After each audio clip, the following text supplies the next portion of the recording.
Accompagné d'une importante délégation, le ministre de l'Énergie et des Mines, Dr Chakib Khalil, a effectué une visite de travail d'inspection le jeudi 17 décembre 2009 dans la wilaya de Galma. Le ministre a entamé sa visite par l'inspection de l'unité d'exploitation de la carrière de calcaire pour agrégat, Djbel Debbar, située près de la commune de Hammam Debbar. Cette unité de concassage couvre 30% des besoins liés à la réalisation, par l'entreprise japonaise Kojal, du tronçon de 123 km de la future autoroute Est-Ouest, reliant Annaba à Taref, via Skikda et Galma. Dans la commune de Ouadznati, et après avoir suivi une présentation sur les réalisations en matière de fourniture en électricité et de distribution de gaz, Dr Chakib Khalil a posé la première pierre d'un poste de transformation électrique de haute tension. La livraison de ce poste, prévue pour juin 2011, permettra de sécuriser davantage l'alimentation électrique de la région. La délégation s'est rendue ensuite à Tamlouka, où le ministre s'est enquis de l'état d'avancement des travaux de réalisation de la base principale du gazoduc GK3. Réalisé en 3 lots, le GK3 reliera Hassermel, Al-Qala et Skikda et constituera une nouvelle route pour l'exportation du gaz algérien vers l'Europe. En plus de répondre aux besoins des populations en matière d'alimentation en gaz naturel, la mise en service de ce projet, au cours du 3e trimestre 2010, permettra d'accroître le volume des exportations de gaz naturel algérien vers l'Europe et assurera également l'alimentation du futur mégatrain GNL de Skikda. Dans cette même localité, le ministre a posé la première pierre d'un projet de conduite de gaz devant desservir 17 communes de la wilaya de Galma. À Galmaville, le ministre a procédé à la mise en service d'une agence commerciale de Sonelgaz. Le ministre de l'Énergie et des Mines s'est ensuite rendu dans la localité de Djebala, Remissi, où il a procédé à la mise en service d'un réseau de distribution de gaz naturel qui alimentera 633 foyers, ainsi qu'à l'inauguration d'une station-service relevant du secteur privé. Dr Chakib Khalil a achevé sa visite à Oued Fraga, où il a visité le site retenu pour la réalisation d'un pôle industriel de production d'engrais phosphatés, de soufre et de potasse. Le projet sera réalisé en partenariat entre l'Algérie, qui détient 51% des actions, partagé entre Sonatrach 25%, Perfos 26%, et le groupe pakistanais Ingro Chemical, qui détient les 49% restants. La réalisation de cet important projet générera 10 000 emplois directs et 5 000 autres indirects.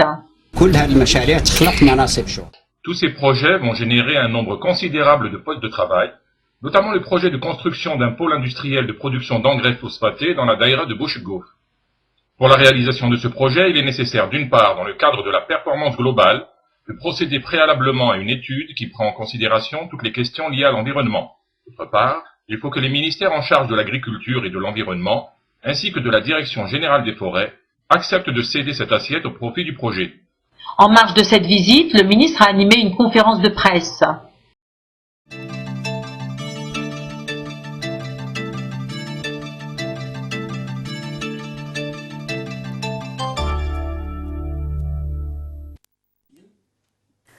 قام وزير الطاقة والمناجم الدكتور شكيب خليل رفقة وفد هام بزيارة عمل وتفقد لولاية جالما يوم الخميس 17 ديسمبر 2009. استهل الوزير زيارته بتفقد وحدة معالجة محجرة الكيلس للأغريغا جبل دباغ المتواجدة ببلدية حمام دباغ.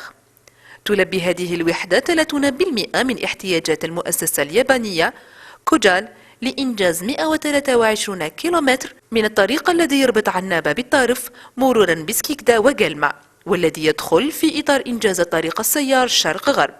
ببلدية واد زينة، وبعد اتباع عرض عن حصيلة الإنجازات المنجزة من حيث التمويل بالكهرباء والغاز، قام الدكتور خليل بوضع حجر الأساس لإنجاز محول كهربائي عالي التوتر من المقرر استلامه في جوان 2011، وسيسمح بتأمين التمويل بالطاقة الكهربائية لكل المنطقة.